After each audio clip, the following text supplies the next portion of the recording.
मुझे लगता है जितने लोग भी सुन सके हैं, समझ सके हैं, इसको दोबारा जाके हमारे सोशल मीडिया पे रील सेव करके इसको रख लीजिए अपने पास, आपकी सारी ज़िंदगी काम आएगी। अपने मैदे का इलाज समझदार इंसान से करवाएं। नब्ज़ पे आप हाथ रखेंगे तो नब्ज़ में आपकी नब्ज़ बिल्कुल हड्डी के साथ जाके लगी होगी, आपको फील ही नहीं होगा कि आपकी पर्स चल रही है कि नहीं चल रही, और आपका ब्लड प्रेशर लो होगा, लेकिन बॉडी आपकी बड़ी मोटी ओबीस होगी, खून की शदीद कमी होगी आपके अंदर। जब ये अलामात आपके अंदर हों तो समझ लीजिए कि आपके मैदे में अल्कली ज़्यादा है। अल्कली कैसे ज़्यादा हो गई?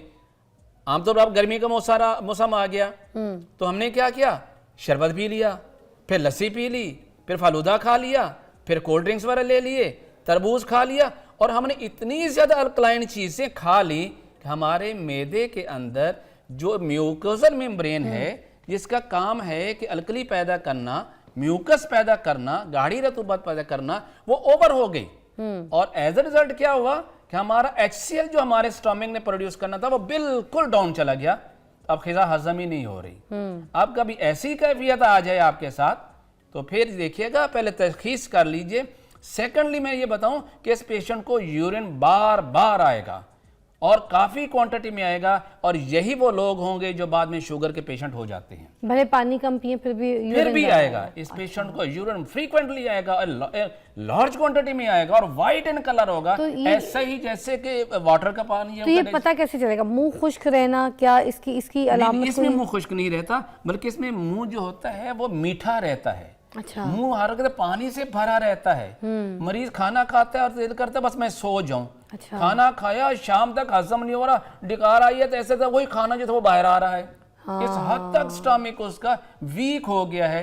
जब ऐसी कैफियत हो तो इसके हाथ में हमने क्या करना है, हमने स्टमक की एसिडिटी को बढ़ा देना है, हमने HCl को प्रोड्यूस करना है, और HCl को प्रोड्यूस यानी तुलसी को प्रोड्यूस करने के लिए तुर चीजें हमें चाहिए होती है। अच्छा। और तुर चीजों में सबसे बेहतरीन जो हमारे पास चीज है वो हमारे पास है ये है अनारदाना।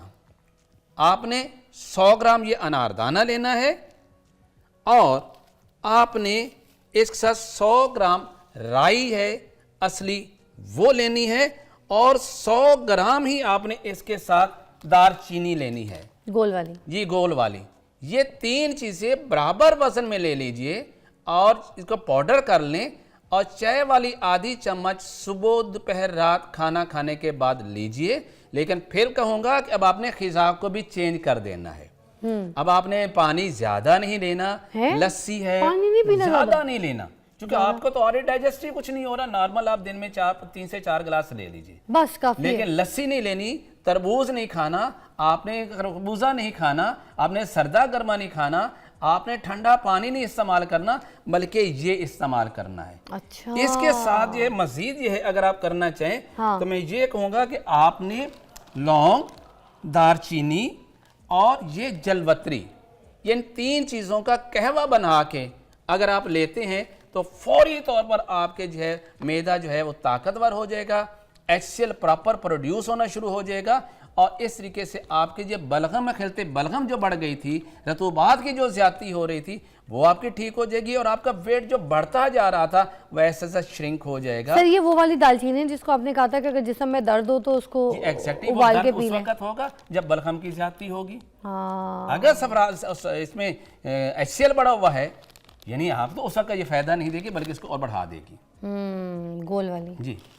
जैसे ही मैंने ये लौंग, 3 चीजें बराबर वजन में लीजिए, और चाय वाली आधी चम्मच का कहवा बनाइए और उसको पी लीजिए। ठीक है। अब अच्छा, अब दूसरी जो अलामत होती है, दूसरा ये है कि जब मैदे के अंदर जैसे बताया HCl पर हाजमा करे, लेकिन अगर हमने बहुत सारी चटपटी चीजें खा ली, फास्ट फूड हमने ले लिया, सुबह अंडे फ्राई करके खाने शुरू कर दिए, गोश्त भून के खाना शुरू कर दिया, चने करारे खाने शुरू कर दिए, अचार वगैरह खाने शुरू कर दिए, तो नतीजा क्या होगा, तुलसी बहुत बढ़ गई। सर रुक जाए, अब ये खाने शुरू कर दिए, खाने तो दें, थोड़ी सी ब्रेक ले लें, मजा आ रहा है, अचार अच्छा है। Welcome back watching morning with Fiza. ये हकीम इसहाक साहब हमारे पास मौजूद है और हमें मैदे के हिसाब से बता रहे कि कौन कौन से सिम्टम्स जो हैं उनके लिए कौन कौन सी ट्रीटमेंट होती है। तो यहाँ पे रेमेडीज बता रहे हैं, एक बता चुके हैं, हम दूसरी जो आप बता रहे थे वो किस हिसाब की? जब आपके मैदे में तेजाबियत बढ़ जाएगी तो नतीजा क्या, आप नब्ज सबसे पहले देखेंगे क्या होगा, नब्ज आप देखेंगे, नब्ज हवा से भरी होगी, आप हाथ रखेंगे तो नब्ज बाउंड करेगी आपकी उंगली को और बड़ी पावरफुल होगी, चारों उंगलियां तक आएगी,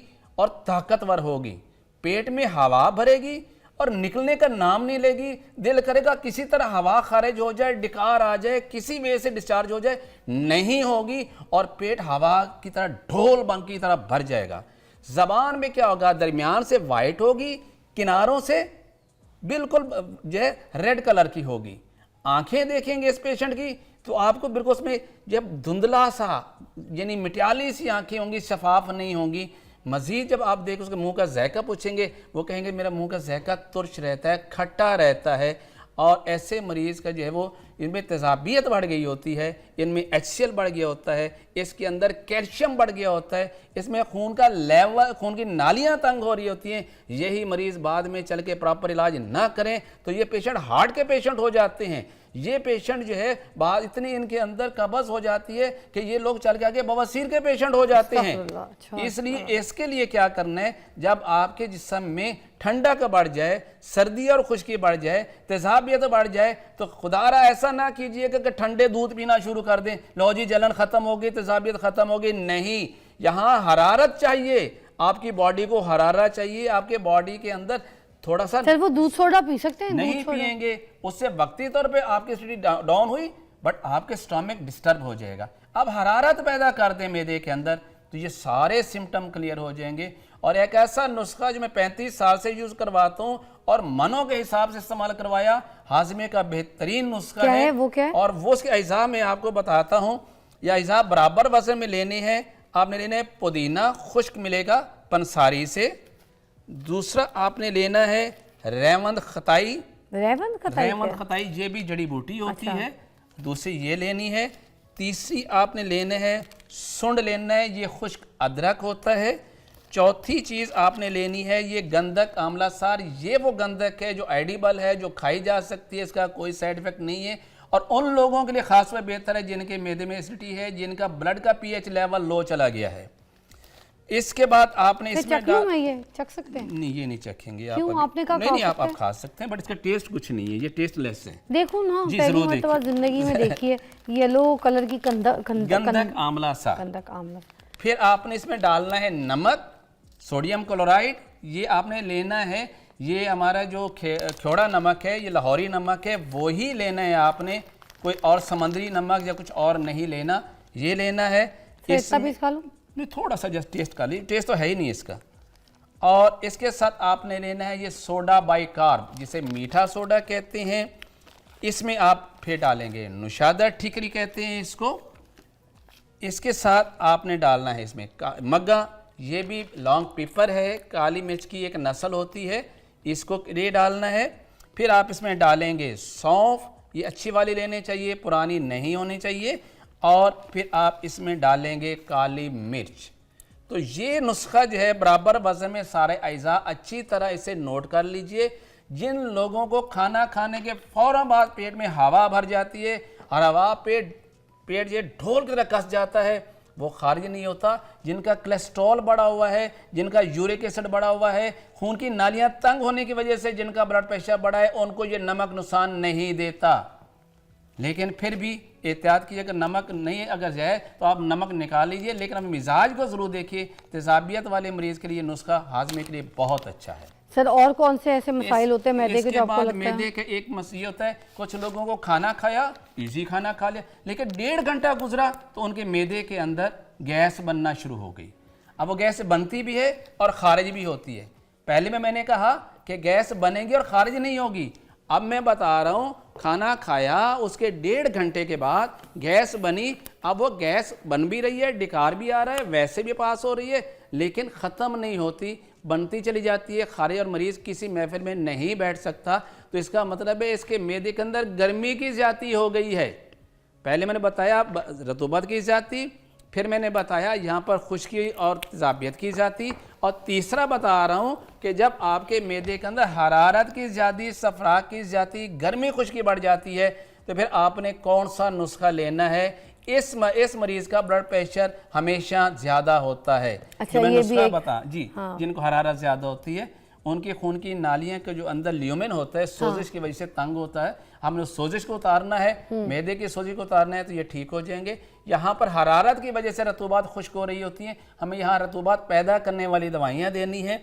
तो उसमें हमने क्या देना है, हमने सबसे पहले लेना है ज़ीरा सफ़ेद, दूसरे नंबर पर हम लेना है तुख्मे कासनी, ये कासनी के बीज होते हैं, इसी नाम पे मिलेंगे। तीसरे नंबर पर हम लेंगे यहाँ पर ये है सोडा बाइकार्ब यानी मीठा सोडा। या चौथे नंबर पे हम लेंगे कंवल के फूल, ये गोले कंवल इस नाम से पंसारी से मिलेगा। ये जो कंवल जो होता है उसी का फूल है, उसका फ्लावर है, ये ड्राई किया हुआ है। इसके साथ आप लेंगे गुलाब के फूल। उसके बाद आप लेंगे इसके अंदर ये धनिया, ये खुश्क धनिया अच्छी तरह साफ कर लीजिएगा। फिर आप इसके साथ लेंगे ये जौखार, और लास्ट चीज जो है वो है कलमी शोरा, ये कंवल का फूल है। ये सारी चीज़ें बराबर वजन में लेके अच्छी तरह साफ करके ग्राइंड कीजिए और पाउडर कर लीजिए। तो वो लोग जिनको खाना खाने के बाद पेट में गैस होती है और 1.5 घंटे बाद होगी, फौरन नहीं होगी, और साथ ही खारिज होना शुरू हो जाती है, ऐसे मरीज का मुंह का ज़ायका या तो चरीरा होगा या नमकीन होगा। ऐसे मरीज की नब्ज़ जब देखेंगे तो ना तो वो हड्डी के साथ नीचे होगी, ना ऊपर बल्कि दरमियान में होगी, लंबी भी होगी, पतली भी होगी और तेज तेज चलेगी। इस मरीज के सबसे बड़ी पहचान क्या है, इस मरीज की जबान सुर्ख होगी, ऐसे जैसे आप बिल्कुल एक बोटी सुर्ख है उस तरह की होगी। इस मरीज को यूरिन जो है वो बार बार आएगा, थोड़ी मिकदार में आएगा, जलन के साथ आएगा, आंखें इसकी पीली होंगी, चेहरे पे हल्का सा सोजन इसकी होगी, और ये मरीज बहुत सेंसिटिव होता है, जरा जरा से बात इरिटेट हो जाता है। अल्लाह देखें कितने मसले होते हैं, मैदा इज वेरी इंपॉर्टेंट। सर एक ब्रेक लेनी है अर्जेंट, उसके बाद फिर हम वापस आएंगे। तो ये जो इसकी और सिम्टम्स के साथ कोई दवाई बतानी हो मैदे के हिसाब से तो प्लीज जरूर बताएं। आज ये सारी मैदे की रहनुमाई आपने हमारी करनी है, इलाज करना है, ठीक है जी। अपने मैदे का खास ख्याल रखिए। Break come back, you watching morning with Fiza. Ishaq साहब हमारे साथ मौजूद है। अच्छा माशाल्लाह इतना इल्म है इनके पास, मैं ब्रेक पे भी जब चली जाती हूँ तो मैं इनके साथ सिर्फ चीज़ों के बारे में जो है ना इल्म हासिल कर रही होती हूँ, और ये इल्म आपके पास होना चाहिए, हर इंसान हासिल कर सकता है, थोड़ा बहुत तो कर सकता है। देखिए कितनी डिटेल में जाके हम अपने प्रोग्राम में आपको समझा रहे होते हैं कि कौन कौन से साइंस और सिम्टम्स होते हैं आपकी बॉडी में, जिस तरीके से आपको पता चल सके कि किस मर्ज का कैसा इलाज है। अब मैदे के ही हिसाब से इन्होंने अभी यहाँ पर कितने सिम्टम्स वाले मैदे के जो है ना अमराज यहाँ पे बता दिए आपको, मगर हम भी अगर जो बाहर कहीं देख रहे होते हैं और सुन रहे होते हैं, और या फिर हम सोशल मीडिया पे देख रहे होते हैं, एक चूरन बना के एक साहब जो है वो बेच रहे होते हैं और वो कहते हैं मैदे के लिए सबसे बेस्ट है। भाई मैदे के लिए एक चूरन कैसे हो सकती है, इतने डिफरेंट शेड है। सर क्या कहेंगे इस बारे में? ये इसीलिए तो तिब का बेड़ा गर्क हो गया ना। जब हमने मरीज की तशखीस ही नहीं की, क्या उसके अंदर अल्कली बढ़ गई थी, क्या उसके अंदर एसिड बढ़ गया था, क्या उसके अंदर सोडियम बढ़ गया था, किस मरीज को क्या प्रॉब्लम थी, उसका नुस्खा उसके मिजाज और नब्ज से तशखीस करने के बाद तजवीज़ करेंगे। तो फिर सारे जिंदगी हाजमे के चूरन नहीं खाने पड़ेंगे, चंद दिन दवाई खाएं और आप बिल्कुल ठीक हो जाएंगे। आपने तो आपने मर्ज का इलाज कर दिया, मसले बता दिए, एक मैदे को लेके कितने तरीके की बीमारी बता दी एग्जैक्टली इससे। अभी हम बात करते हैं कि मैदे का अल्सर। मैंने देखा मेरे पास पेशेंट आते हैं कि वो बेचारे 10-10 साल 20-20 साल से मैदे के कैप्सूल खा रहे हैं, क्या होता है जी मैदे में अल्सर है, ठीक नहीं हो रहा, इसलिए कि आपको पता ही नहीं है कि मैदे का अल्सर क्या होता है। मैदे का अल्सर वैसे होता क्या? मैं बताता हूँ। सबसे पहले मैं ये बताऊं कि मैदे में दो चीजें अल्लाह ताला ने पैदा की हैं, एक एसिड पैदा किया है, और वो एसिड चूंकि हम जो बोटी कच्ची भी खाते हैं उसको खा जाता है, गसम गए, फिर हमारा मैदा क्यों नहीं डाइजेस्ट हो रहा कि अल्लाह ने वहां पर एक म्यूकोसल मेम्ब्रेन बनाई है जो कि म्यूकस प्रोड्यूस करती है, एक बलगमी मादा पैदा करती है जो अल्कलाइन इन नेचर होती है, जो उस एसिड को जो है स्टमक को डिस्टर्ब नहीं करने देती। लेकिन जब मैंने ऐसे बताया हम बाजार के खाने चटपटे खाने खाते जा रहे हैं और नतीजा क्या, एसिड बढ़ता जा रहा है और अल्कली कम होती जा रही है। एक वक्त आएगा यही एसिड आपके स्टमक को खाना शुरू कर देगा और स्टमक में जख्म कर देगा। इसको हम कहते हैं अल्सर। कभी ये खिजा की नाली में होगा, कभी ये मैदे में होगा, और कभी ये छोटी आंत में होगा, और कभी बड़ी आंत में अंदर भी हो सकता है। जब भी होगा तेजाबियत की ज्यादती से होगा। अब हम इसके लिए क्या करेंगे, इसके लिए हमने अल्कली को पैदा भी करना है और हरारत को भी पैदा करना, दो चीज़ें साथ लेके चलेंगे। ताकि तेजाबियत भी ख़त्म हो जाए और अल्कली जो कम होगी अब वो भी जो प्रोड्यूस होना शुरू हो जाए और एसिड की प्रोडक्शन टोटली तौर पे अंडर कंट्रोल हो जाए। उसको आप किस तरीके उसके लिए हमारे पास बड़ा ही शानदार नुस्खा है। मैंने हज़ारों मरीजों पे इस्तेमाल करा, अल्हम्दुलिल्लाह चंद दिनों के अंदर उनका अल्सर है वो बिल्कुल ठीक हो जाता है। माशाल्लाह। उसमें करना क्या है, एक तो लेना है आपने ये मलट्ठी, बड़ा सादा सा नुस्खा है। दूसरा लेना है आपने हल्दी। तीसरा लेना है आपने सौंफ, यानी हल्दी, मलट्ठी, सौंफ, 3 चीजें बराबर वजन में आपने लेनी है। चौथी चीज आपने लेनी है ये राल सफेद। अल्लाह ताला ने इस राल के अंदर ये क्वालिटी रखी है, जख्म जिस्म के बाहर हो या जख्म जिस्म के अंदर हो, किसी भी हिस्से में क्यों ना हो, इतनी इंस्टेंटली ये जाके उस जख्म को हील अप करती है, आप तसव्वुर भी नहीं कर सकते।